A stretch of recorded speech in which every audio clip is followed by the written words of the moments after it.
요한계시록 4장 1절부터 11절까지 말씀을 함께 교독합니다. 이 일 후에 내가 보니 하늘에 열린 문이 있는데 내가 들은 바 처음에 내게 말하던 나팔 소리 같은 그 음성이 이르되 이리로 올라오라. 이후에 마땅히 일어날 일들을 내가 네게 보이리라 하시더라. 내가 곧 성령에 감동되었더니 보라, 하늘에 보좌를 베풀었고 그 보좌 위에 앉으신 이가 있는데 앉으신 이의 모양이 벽옥과 홍보석 같고 또 무지개가 있어 보좌에 둘렸는데 그 모양이 녹보석 같더라. 또 보좌에 둘려 24 보좌들이 있고 그 보좌들 위에 24 장로들이 흰 옷을 입고 머리에 금관을 쓰고 앉았더라. 보좌로부터 번개와 음성과 우레소리가 나고 보좌 앞에 켠 등불 7이 있으니 이는 하나님의 7 영이라. 보좌 앞에 수정과 같은 유리바다가 있고 보좌 가운데 보좌 주위에 4 생물이 있는데 앞뒤에 눈들이 가득하더라. 그 첫째 생물은 사자 같고 그 둘째 생물은 송아지 같고 그 셋째 생물은 얼굴이 사람 같고 그 넷째 생물은 날아가는 독수리 같은데 4 생물은 각각 6 날개를 가졌고 그 안과 주위에는 눈들이 가득하더라. 그들이 밤낮 쉬지 않고 이르기를 거룩하다 거룩하다 거룩하다 주 하나님 곧 전능하신 이여 전에도 계셨고 이제도 계시고 장차 오실 이시라 하고 그 생물들이 보좌에 앉으사 세세토록 살아계시는 이에게 영광과 존귀와 감사를 돌릴 때 24 장로들이 보좌에 앉으신 이 앞에 엎드려 세세토록 살아계시는 이에게 경배하고 자기의 관을 보좌 앞에 드리며 이르되 우리 주 하나님이여 영광과 존귀와 권능을 받으시는 것이 합당하오니 주께서 만물을 지으신지라 만물이 주의 뜻대로 있었고 또 지으심을 받았나이다 하더라. 아멘. 하나님은 우리에게 미래를 감추고자 하시는 분이 아닙니다. 오히려 하나님 백성에게 다가올 일들을 보여주시고 가르치시는 분이십니다. 요한계시록은 이를 분명하게 증언합니다. 하나님은 사도 요한을 하늘로 부르시며 이후에 마땅히 될 일들을 보여주십니다. 환난과 핍박의 현실 속에 있는 교회들에게 하나님은 미래를 보여주심으로 그들의 오늘을 견디게 하시고 믿음 안에서 소망을 갖게 하십니다. 오늘 이 말씀을 통해서 우리도 이 혼탁한 시대 속에서도 흔들리지 않는 믿음과 찬양의 삶을 회복하게 되기를 소망합니다. 먼저 1절 말씀 보면은 요한은 나팔 소리 같은 음성을 듣습니다. 그리고 이리로 올라오라. 이후에 마땅히 일어날 일을 내가 네게 보이리라 라는 음성을 듣습니다. 그 음성은 요한을 땅이 아닌 하늘로 초청하셨고 거기서 하나님은 마땅히 될 일들을 보여주시려 합니다. 여기서 마땅히 될 일이란 단순한 예측이나 추측이 아니라 하나님의 주권 안에서 반드시 이루어질 미래의 일들입니다. 요한계시록은 바로 이 확실한 미래를 보여줌으로써 불확실한 현실 속에 있는 교회들에게 확고한 믿음의 기반을 제공하십니다. 불확실한 미래는 불안한 오늘을 낳습니다.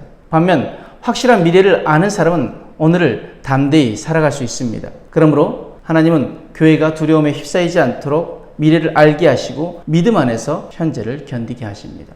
우리가 믿음이 있다면 히브리서 11장 말씀처럼 믿음 바라는 것들이 실상이요 보이지 않는 것들이 증거니 선진들이 이로써 증거를 얻었느니라. 그 믿음을 가지고 있었던 선진들은 어떻게 행하였다고 말합니까? 히브리서 11장 33절 말씀에 그들은 믿음으로 나라를 이기기도 하며 의를 행하기도 하며 약속을 받기도 하며 사자들의 입을 막기도 하며 불의 세력을 멸하기도 하며 칼날을 피하기도 하며 연약한 가운데서 강하게 되기도 하며 전쟁에 용감하게 되어 이방 사람들의 진을 물리치기도 하며 믿음이 있었던 그들은 그 어렵고 앞이 보이지 않는 그 상황 가운데서도 그 믿음을 가지고 이겼다라고 얘기합니다. 또한 35절에 여자들은 자기의 죽은 자들을 부활로 받아들이기도 하며 또 어떤 이들은 더 좋은 부활을 얻고자 하여 심한 고난을 받되 구차히 풀려나기를 원하지 아니하였으며 또 어떤 이들은 조롱과 채찍질뿐 아니라 결박과 옥에 갇히는 시련도 받았으며 돌로 치는 것과 톱으로 켜는 것과 시험과 칼로 죽임을 당하고 양과 염소의 가죽을 입고 유리하여 궁핍과 환난과 학대를 받았으니 이런 사람들은 세상이 감당 못하느니라. 아멘.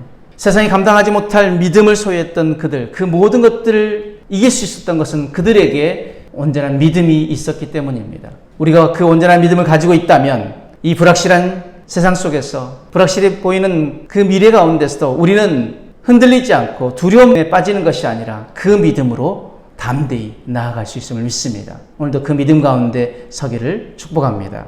2절 7절 말씀에 요한이 하늘에 이끌려 올라갔을 때 성령에 감동된 그의 눈에 가장 먼저 들어온 장면은 하늘에 보좌가 있고 그 위에 앉으신 이였습니다. 이것은 단순한 장면이 아닙니다. 로마 황제의 권세가 전능한 것처럼 보이던 시대에 요한은 진정한 통치자, 하늘의 보좌에 앉으신 하나님을 본 것입니다. 이 땅의 모든 권력은 일시적이고 불완전하지만 하늘 보좌에 앉으신 하나님은 영원하시고 거룩하시고 전능하신 분이십니다. 이 비전은 교회가 절망 속에서도 눈을 들어 바라봐야 할 대상이 누군지를 분명히 알려주십니다. 세상은 흔들려도 하나님 변함없이 오늘도 보좌에 계십니다. 우리가 그 하나님을 온전히 바라보길 소망합니다. 8절의 11절 말씀에 요한이 본 또 하나의 장면은 하나님을 향한 끊임없는 찬양이었습니다. 8절에 거룩하다 거룩하다 거룩하다 주 하나님 곧 전능하신 이여 이전에도 계셨고 이제도 계시고 장차 오실 이시라 하고 하늘에서 찬양은 밤낮 쉬지 않고 울려 퍼집니다.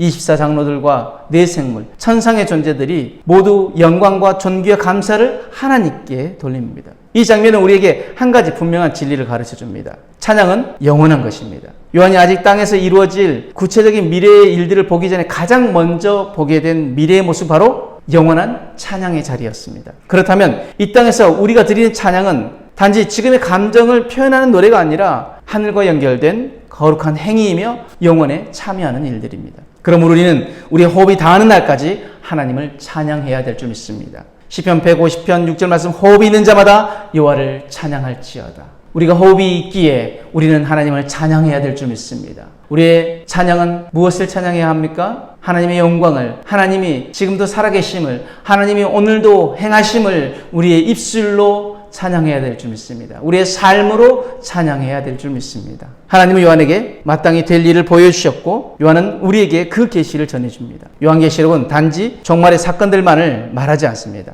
오늘을 믿음으로 살아가게 하는 확실한 미래의 빛을 우리에게 비춰줍니다. 우리는 요한계시록을 통해 예수님의 재림, 심판, 새 하늘과 새 땅에 대한 약속을 듣습니다. 그리고 그 모든 미래 가운데 항상 존재해야 할 한 가지, 바로 하나님을 향한 찬양이 있습니다. 미래가 불확실할수록 우리는 더욱 하나님 말씀을 통해 그 미래를 바라보는 눈을 가져야 합니다. 그 눈이 있을 때 오늘의 염려는 줄어들고 믿음의 확신은 커져갈 줄 믿습니다. 그러면 오늘 우리는 이 말씀을 가지고 우리가 가야 할 믿음의 길은 무엇입니까? 첫 번째, 요한처럼 하나님 말씀에 귀 기울이며 믿음의 눈으로 이 세상을 바라보고 믿음의 눈을 가지고 이 땅을 이기며 나아가겠습니다. 두 번째, 어떤 상황 속에서도 하나님을 찬양하며 믿음 가지고 영혼을 준비하겠습니다. 마지막으로 불확실한 세상 속에서 확실한 말씀 붙잡고 담대히 살아가겠습니다. 이 결단이 우리 안에 있기를 원합니다. 하나님은 우리에게 미래를 가르치십니다. 그리고 그 미래는 두려움의 대상이 아니라 소망의 근거입니다. 우리가 요한처럼 하늘을 바라보고 그 보좌에 계신 하나님을 찬양할 때 이 땅에서의 삶도 하늘의 능력으로 살아갈 수 있게 되어집니다. 우리의 미래를 하나님 손에 맡기고 더욱 확신에 찬 걸음을 걸어나가는 저와 여러분들의 삶이 되어지길 주님의 이름으로 축복합니다. 아멘.